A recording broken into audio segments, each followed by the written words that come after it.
So welcome everyone.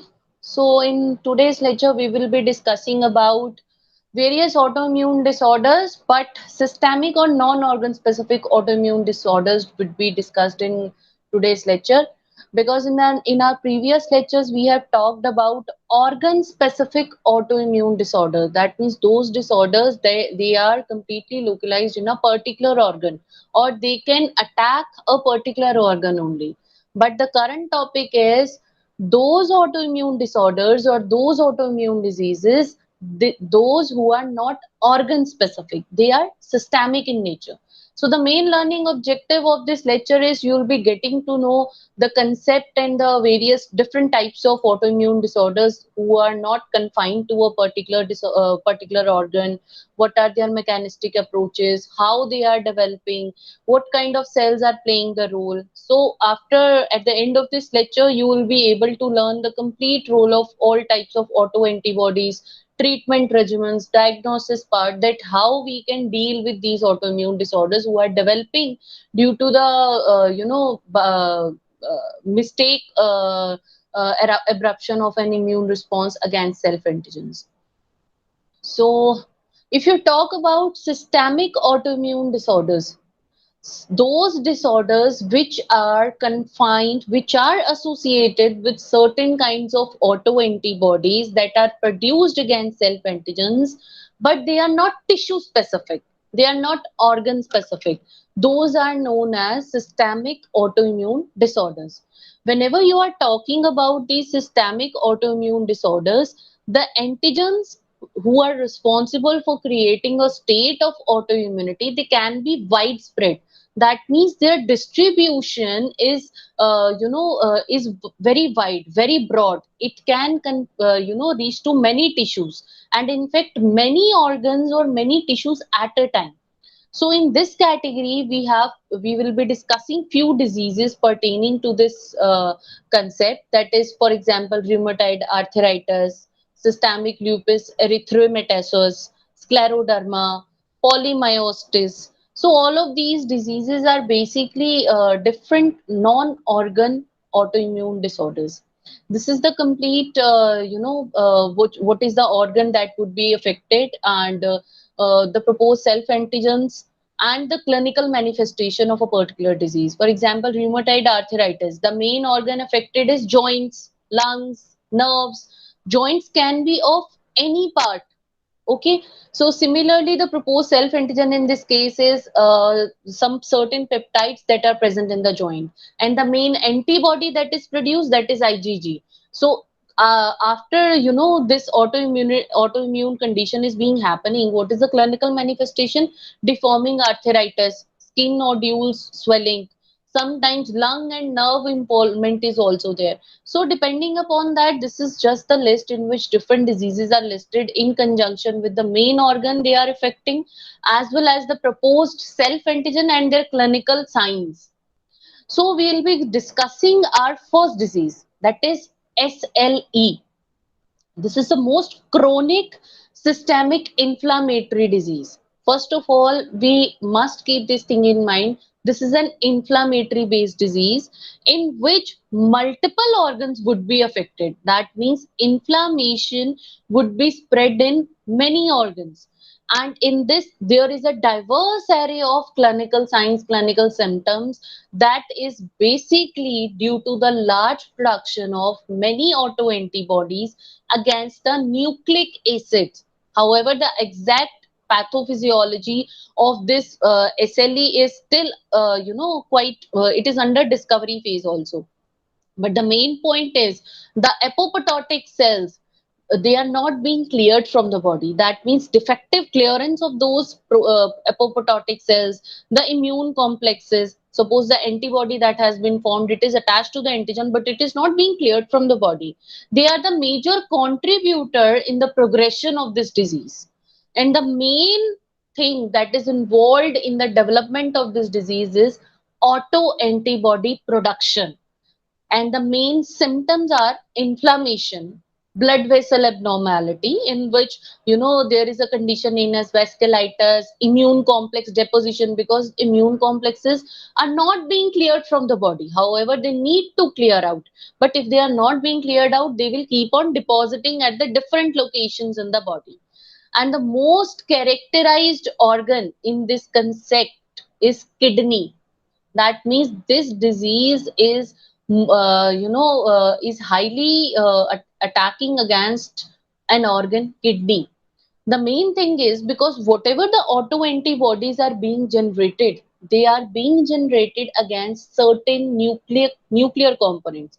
It can be DNA, it can be histone, it can be ribosome, it can be snRNP.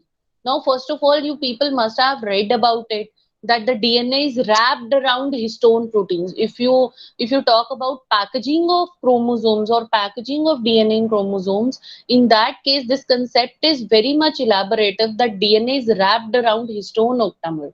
So all the antibodies that would be generated against nucleic acid, it can target different DNA components, histone, certain proteins that are, accessory proteins that help in the packaging. So autoantibodies that are targeting against these things, they cause severe condition inside the host body, because all of the immune complexes that are being formed, they ultimately activate the complement cascade. There are three complement pathways. So those complement pathways, they get activated. And once these immune complexes, they are transported by Fc receptors onto the phagocytic cells or via complement mediated pathway to the spleen or liver for the further process, they can thereby affect multiple organs at a time. However, the excess of these immune complexes are directly deposited in the many small blood vessels also. So there is a condition, sometimes it arises to a condition of blood clotting also. However, if you talk about prevalence, that how many people are affected, what is the prevalence rate? In that case, one in every 2,000 people, that person has been diagnosed as being affected by these autoantibodies, and they are diagnosed for this SLA disease. However, the main age of onset, that means when the symptoms will, start appearing, mainly in the age group of 20 to 40 years of age, its symptoms start developing. However, women are more, prone as compared to the men in developing this very disease. However, it has also been found that this disease is also associated with HLA gene complex. That HLA gene complex, which one? DR3 or DR2, and it's being resisted by DQB1. So what are the clinical signs? Because first we have discussed that there are many autoantibodies that are being generated, in response to certain kinds of your nuclear components. It can be DNA, it can be histone. Now the point is how you can, you can get to know that, yes, you are having some kind of disease. The first signs that appear in a particular person is most usually they are non-specific symptoms, such as tiredness, weight loss, fever. However, sometimes what happens is joint involvement, small joints of the hand, wrist, and knees. They are also reported in some of the cases that, at that very point, the erythema starts developing. Sometimes skin manifestations are also there, because erythema like rashes start developing in area of the body when it is exposed to some UV light. You can say red color rashes would be appearing. There is another symptom, that is a butterfly rash, as you can see in this picture here. This butterfly rash is basically across the nose and cheeks. It gives the appearance of butterfly. That is why we call it as a butterfly rash. This is a classical symptom of this disease, SLE.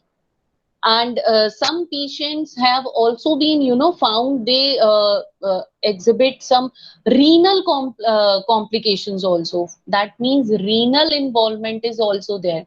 In that case, lesions develop at that very renal area, and glomerular formation is happening. Immune complexes start depositing in the subendothelial tissue, and due to that depositing, the basement membrane will start thickening. Because of all these consequences, renal failure is happening. and that can ultimately lead to a fatal condition known as death. However, there are some other symptoms also. For example, increased cardiac movements. Because of that, cardiac arrest can happen. However, there are some CNS manifestations are also there. For example, seizures, psychosis, depression. That means sometimes it also affect our brain. So, till now, what you have, grabbed from these slides, that this disease is basically affecting many organs at a time. It's affecting our brain, it's affecting kidney, it's affecting so much of things that a person would be fully immunocompromised. Its immunity would be too weak. However, despite of all these things, there are certain hematological abnormalities such as anemia, leukopenia, lymphopenia. They have also been found in many patients. So if you talk about the many immunological based findings, that what kind of antibodies are being developed, how they are being developed, what are their structure. The point is this lupus erythematosus cell, it was discovered in the year 1948, and it has been found that basically this cell is a neutrophil which will engulf the antibody coated nucleus of another neutrophil. That means it start engulfing its own neutrophil cells. And basically because of that, there are approximate 28 different types of autoantibodies that have been detected till date, which are found to be causative agent of or involved in the causation of this SLA disease. However, they sometimes, because all of the lupus patient, because this complete disease is dependent upon autoantibody production. So, in this case, it has been found the patients are, producing overreactive B cells. Overreactive B cell means those B cells with a, especially those B cells which have a CD5 marker and whose number is increasing exponentially. And because of these overreactive B cell, the count or the antibody titer of these autoantibodies will also increase. So more the number of autoantibodies, more would be the severe condition imposed to the body. Complement proteins in turn is also activated that sometimes result in the decrease of other serum proteins, other serum components. At the same time, the breakdown products of C3 convertase and C5 convertase is also increasing. In that case, in association with IgG antibody, that is also act as an opsonate. It becomes pathogenic because it will form complex with the antigen, will get deposited in the membrane and will ultimately lead to the thickening of that, and because of that the kidney damage would be happening. So this is the complete immunological based findings. However, there is a condition in which this disease is basically triggered whenever you are taking a certain kind of drug. In that case, this disease is known as drug induced lupus. That means why it is different from the chronic one that we have just discussed, because if you will stop taking a particular drug due to which the symptoms are appearing, this disease will disappear, because basically the symptoms are coming in response to the drug that you are taking. However, it is a milder form of disease. It is not so chronic as compared to the classical one. The main drugs that have been reported to induce this disease is as follows. For example, pyroquinonamide hydrochloride, hydralazine hydrochloride, methylodopa. So there are many more drugs that have been found to involved in the progression of this disease. Now the point is how you can go for the final confirmation, how you can detect that yes, this is the disease from which a particular person is suffering. So in that case, what is the laboratory diagnosis? There are 6 type of tests that you can perform if you want to detect this technique, of which the main screening test is ANA test. We call it as anti-nuclear antibody test. First of all, as I have told you, the autoantibodies that are generated, they are produced against the nucleic acid. That is why we are calling it as screening test for anti-nuclear antibody. And after this detection, this test is also named as anti-nuclear antibody. So in that case, you can use some, modifications of this test. Just say, for example, fluorescent anti-nuclear antibody. We call it as FANA. This is the most widely used method because the testing and the sensitivity of this technique is very high. This because if even a low amount of small titer of antibody is present, it would be able to detect that. About 5% of the healthy individuals, between 10 and 30% of the old, elderly people, they have been found to be positive for this very antibody.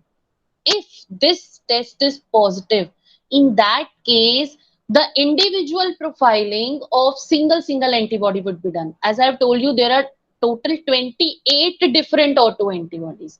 In that case, all the antibody testing, specific antibody testing would be performed. After that, next test is double-stranded DNA test, that is dsDNA test. However, these antibodies are also found to be highly specific for SLE patients, and they have been observed only in the case of SLE.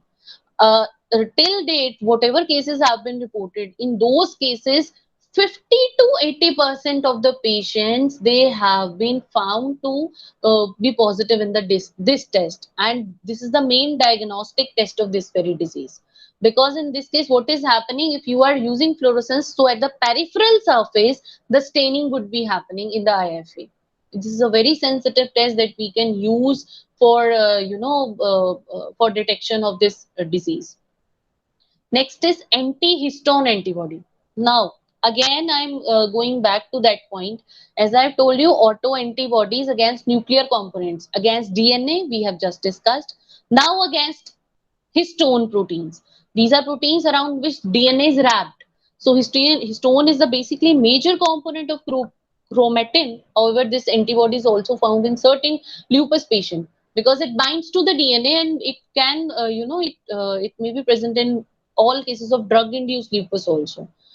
If there are no other antibodies present, in that case, we say it as this is a drug-induced lupus. Because if it is a systemic version, in that case, rest of the antibodies shall also come positive. Again, the antibodies are detected by highly sensitive techniques, for example, RIA, EIA, IFA. Then there is a fourth test, that is those antibodies which are produced against DNA complex to the histone known as deoxyribonucleotide protein. That means those antibodies that are directed against a DNA histone protein complex. However, this antibody is found to be highly identical in the case of lupus, and around 70 to 90% of patients have been found to be positive in this test also. In this case, a slide method using latex particle coated with this deoxyribonucleoprotein is performed. You can say a simple agglutination test is being performed for the detection. After that, there is another test, anti-SM antibody. Now the point is, what is this SM antibody? Till now we have talked about DNA, we have talked about anti-nuclear antibody, we have talked about DNA nucleoprotein.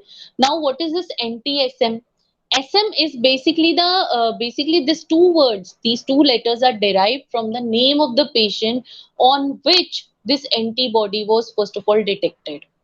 These antibodies were extracted for the first time from a patient named Smith. Hence, this it is called as anti-SM antibody, because all these extractable nuclear antigens, they were small nuclear riboproteins, and they were found to be associated with uridine-rich ribonucleic acid. However, this kind of antibodies also been found to be specific for only SLE patients. However, it is not being reported in any other autoimmune disorders. So the false positive results chances are nil in this case.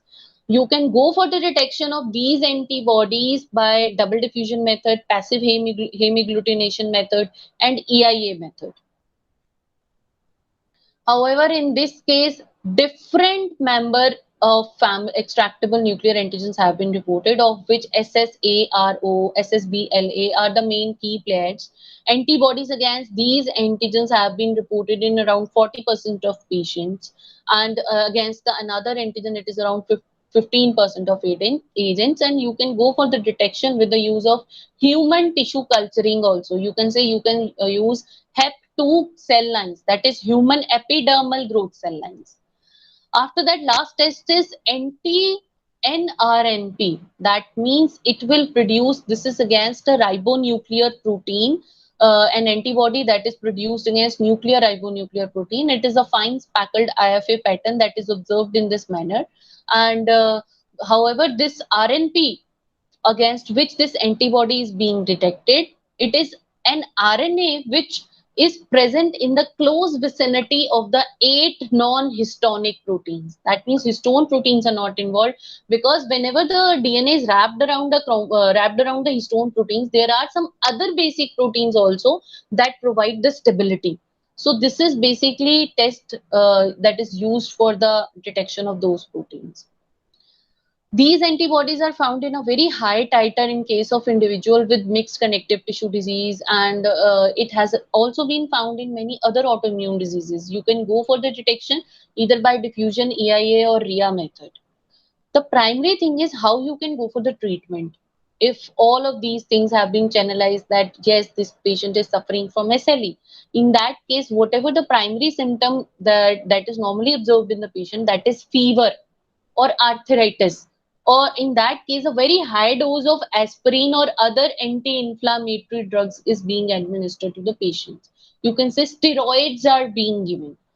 However, you can also use some anti-malarial drugs, some tropical steroids, on which methotrexate is the most classical drug that has been used for the treatment of this uh, disorder. Next disorder is rheumatoid arthritis. In short form, we call it as RA. It is a systemic autoimmune disorder, and the main site that it attacks is synovial membrane of multiple joints. That means joints of any place. In this case, also women are more, prone to this kind of diseases, and the onset is between 20 to 40 years of age. This disease is also associated with the HLA complex gene, of which HLA-DR1 and DR4. It has been reported to be, the main key player in the 70% of patients that have been diagnosed with this disease. In this case, in this disease, what are the symptoms? What are the manifestations? Basically, it brings about the inflammation and arthritic condition in the small joints of hands, feet, and almost any joint that can be involved in it. That means it is not affecting only joints. However, it is also affecting many other parts of the body also. The synovial tissue becomes hypertrophied. It becomes it will be experiencing a very high level of vascularization. Infiltration of leukocytes would be increasing. In that case, the macrophages would be more moving more towards that very particular joint. Because of that, inflammation would be happening. Along with that, the fibroblast and all these macrophages, they will start accumulating as an inflammatory mess, and it will cause a condition of pus, and it will further cause inflammation in that very particular joint. However, all of these things, the synovial fluid, it will start proliferating, it will release certain proteolytic enzymes. Because of that, the wearing off of the joint would be starting. So all of these things collectively, it contributes to the rheumatoid arthritis. And the major thing that is involved in the progression of this disease is rheumatoid factor. In this case, the main antibody that is involved is IgG or IgM. In case of IgG, Fc portion is the main part of which the attachment is being carried out. In case of IgM, in this case, IgM will be directed against the Fc fragment of IgG, and antibody would be bound to the antigen groove. And however, the main role of these things is not so clear, because this is the main consequence of this rheumatoid arthritis. The joints, as it is affecting the joints of hand. The main diagnosis of this disease was, first of all, the diagnosis parameters, you can say. It was reported in the year 1987 by the American College of Rheumatology. The main symptoms were morning stiffness around the joints for at least 1 hour. Sometimes when some people wake up in the morning, they normally say, I'm not able to move, my joints are hurting, or I'm not able to stand properly. That is basically the starting symptom of this disease. That is known as morning stiffness around the joints for at least 1 hour. After that, you will be able to, walk and, run properly. So these are the, early symptoms, early onset symptoms of disease. Sometimes swelling of the soft tissues around the joint is happening, as you can see in this picture also. This is the swelling part. These are the joints and these are the swelling. However, there are some other symptoms also. For example, swelling of the proximal interphalangeal regions, wrist joints, symmetric arthritis, subcutaneous nodules formation. And however, there is a test that is being, conducted to check the presence of rheumatoid factor. In that case, you can go for radiography. This is the condition particularly in the case of rheumatoid arthritis because it is affecting small joints of hand and feet. So as you can see, such condition is basically happening there. Because of that, this joint would be start wearing off, and this red color is basically shown to show the inflammation. This kind of condition is basically the starting point. The typical rheumatoid joint deformity in the hand, in which the small muscles of the hand, they would be start wearing off, swelling of the joints would be happening, small nodule formation would be happening, the fingernail clubbing would be starting. So all of these things collectively contribute to the progression of this disease. And all of these disease, they usually starts with the non-specific symptoms such as fever, weight loss, transient joint pain. Transient joint pain means it is not permanent, it is not continuous. The pain is happening after some intervals. Sometimes stiffness of the joints, joint pain that gradually improves during the day. So all of these things are basically the onset symptoms. About 25% of the patients that have been diagnosed with disease, they have found to have nodules over their bones. Nodule formation is there over the joints and over the bones. What are the immunological findings? The main immunological finding is the presence of RF, that is rheumatoid factor. Basically, what is rheumatoid factor? It is a antibody. It is a 19S. 19S means sedimentation coefficient of that antibody. This 19S antibody, which is directed against the Fc portion of IgG immunoglobulin. However, this antibody is not so specific in the case of rheumatoid arthritis because there are many other autoimmune disorders in which the presence of this RF, or you can say presence of this you can say antibody governing to this rheumatoid factor is also being reported to cause disease. For example, B cell lymphoproliferative disorders, SLE, scleroderma. So all of these diseases have also been found to be, triggered by this RF factor. However, there are some idiotypic antibodies of this rheumatoid factor that is involved in the progression of this disease. There are some other autoantibodies also, for example, anti-nuclear antibody, anti-collagen antibody, antibody against cytoskeleton filamentous protein. So all of these antibodies collectively cause the immune complex formation that ultimately then further lead to the activation of complement proteins that basically starts the pathological features of this rheumatoid arthritis. After that, joint damage would be happening because of the invasion of these inflammatory cells, for example, neutrophil, macrophages, because all these phagocytic cells are basically infiltrated at the site of inflammation. So the macrophages and neutrophils would be rushed against that across that site, and the joint pain and inflammation would be there. Now the point is how you can go for the laboratory diagnosis. The diagnosis is basically based upon the combination of clinical manifestation. It can include certain lab tests or it can have certain radiographic techniques also. In that case, the first thing is rheumatoid factor detection test. But this is not a short test. You have to go for other tests also. For example, some quantitative tests such as ELISA techniques you have to use, because rheumatoid arthritis factor is also found to be positive in case of the diseases such as syphilis, viral infection, leprosy, neoplasm, and other inflammatory disorders. So this is not the specific one. You can go for other tests also, for example, CRP test and ESR test, because those levels are elevated if a disease is there. The treatment basically involves the palliatives with rest, non-steroidal anti-inflammatory drugs, some slow acting anti-rheumatic drugs, and some new therapies in which monoclonal antibodies are also, administered so as to treat this condition. So the main mechanism of this RA, that means rheumatoid arthritis, is unknown, but it has been found throughout the literature that there are some genetic, epigenetic, and environmental factors playing the role. There can be many environmental infections that can, trigger the development of this disease. For example, possibly the infections of myxobacteria, Lyme disease, parvovirus, mycoplasma, Epstein-Barr virus. In that case, the possible autoantigens are rheumatoid factor, in which IgM antibodies abnormally start producing against the Fc portion of IgG. Type 2 collagen, there are macrophages that are involved that will start producing, start producing interferon gamma.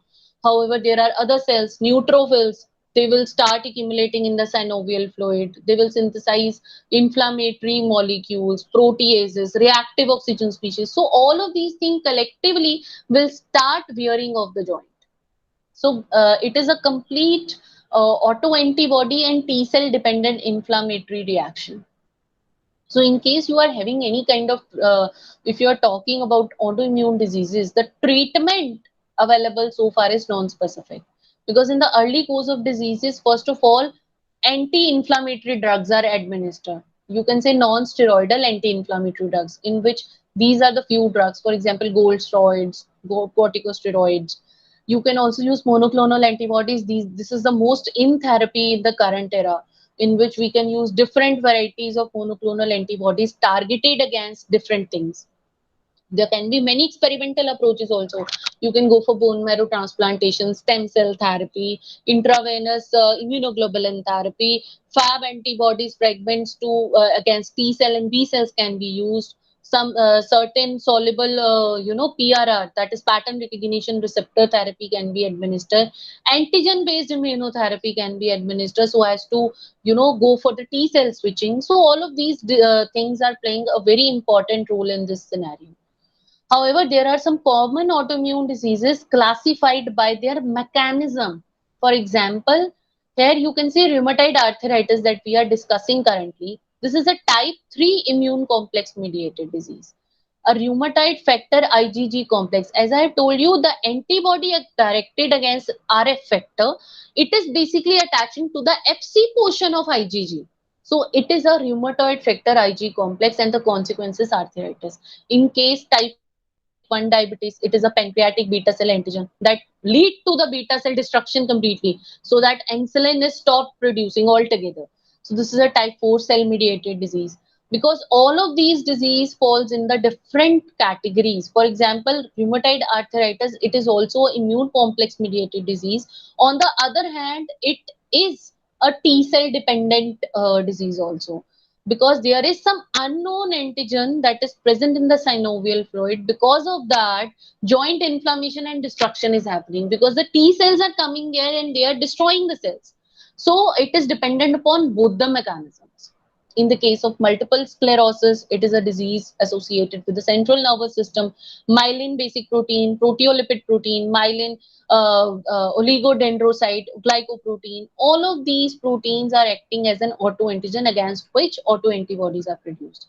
However, the brain invasion by helper T cell is happening, due to which muscle weakness and other neurological symptoms develop in the condition of multiple sclerosis. There is another example, that is Georgian syndrome, in which the eyes are affected. This is also a condition of systemic autoimmune disease. However, we have also discussed that there are many diseases which are more prevalent in a particular gender. Now, why there are many sex-based differences in autoimmunity? Because all of these differences, suppose for example, rheumatoid arthritis, it is more prevalent in women as compared to men. Why? Because all of these sex-based differences in the development of different autoimmune diseases, they are dependent upon two things, that is hormones, and second is immune response. In case of hormones, because hormones are the proteins that circulate around our body, and then they alter our immune response by influencing the gene expression. If you talk generally, estrogen hormone, it can trigger autoimmunity, but the testosterone hormone, they provide resistance. So because of this difference, some diseases are more prevalent in females as compared to males. However, there is also a difference in immune response, because females, they produce a high titer of antibodies and mount more vigorous response as compared to males. So all of these things play a very important role. For example, estrogen, it causes autoimmunity. That means this hormone is responsible for activating the autoimmune condition. It, because it stimulates prolactin secretion so as to regulate immune response. It also stimulates the gene for corticotropin releasing hormone, so that cortisol secretion can be attained. However, all of these things collectively lead to inflammation. That is why, due to this hormone, the diseases are more prevalent in females. And due to this testosterone, because of this thing, males are protected. However, there is another important thing, the complement proteins.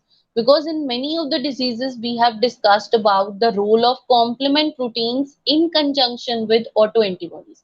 So basically, this is a seesaw connection, because complement system, basically it is acting as a mediator either in the pathogenesis and prevention of immune complex diseases. So that is why we are saying in complement pathway, complement proteins, they act, they are in the seesaw condition, because they have protective effect also when they are acting against the pathogen, and same time they also promote the inflammation also if they are not checked on time. However, there are many treatment options to all these autoimmune disorders.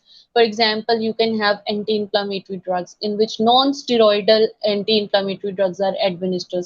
Corticosteroids are administered. There are many immunosuppressant drugs. That means you can go for immunosuppressive therapy also. Radiation therapy is there. Then plasmapheresis method is there. Cell blocking agents you can use. There are many monoclonal antibodies in the cell blocking agents. Cytokine blocking reagents are there, so that the immune response can be mounted. So all of these things are quite important, in which these immunosuppressive drugs category, it includes these drugs that basically help in slowing down the proliferation of lymphocytes. Cyclosporine A, it will block the signal transduction mediated by T cell receptor. Thymectomy, the main process is removal of thymus from the patient. This is basically used in the patients who are suffering from myasthenia gravis disease. There is another therapy, that is plasmapheresis, in which what is happening, if you remove antigen antibody complex that has been formed in the body, or those complexes who have been accumulated in the body for a very short term, if you remove those complexes for a very short time, you would be getting relief from the symptoms of that very autoimmune disorder. But this the effect of this therapy is very short time. These are few further reading links of NPTEL site, and there is a reference of a book, Cube Immunology, the chapter 16, in which all this material is present. However, you can also go to this NPTEL site, on which detailed description is being provided with the suitable diagrams. These are the MCQs pertaining to this lecture, which are uploaded on the LMS, pertaining to various kinds of diseases that we have discussed, whether it is rheumatoid arthritis, or it is SLE, or it is different rheumatoid factors, their diagnosis part, different tests, all of these things.